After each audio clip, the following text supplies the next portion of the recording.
नमस्कार विद्यार्थ्यांनो, आज आपण पाहणार आहोत क्रमवार विषम संख्यांची बेरीज।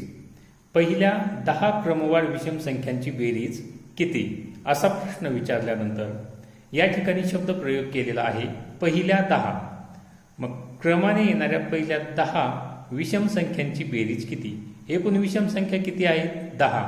या ठिकाणी काय करायचं? 10चा वर्ग करायचा। 10चा वर्ग 100 हे असेल आपले उत्तर। त्याचप्रमाणे जर असा प्रश्न विचारला की क्रमाने येणाऱ्या पहिल्या 9 विषम संख्यांची बेरीज किती, तर एकूण क्रमवार विषम संख्या किती आहे? 9।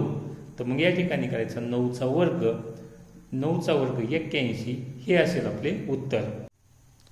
या ठिकाणी क्रमवार विषम संख्येच्या बाबतीत एक सूत्र आपल्याला लक्षात ठेवायचे आहे। ते असे आहे की क्रमवार n विषम संख्यांची बेरीज बरोबर n चा वर्ग। n बरोबर क्रमवार एकूण विषम संख्या।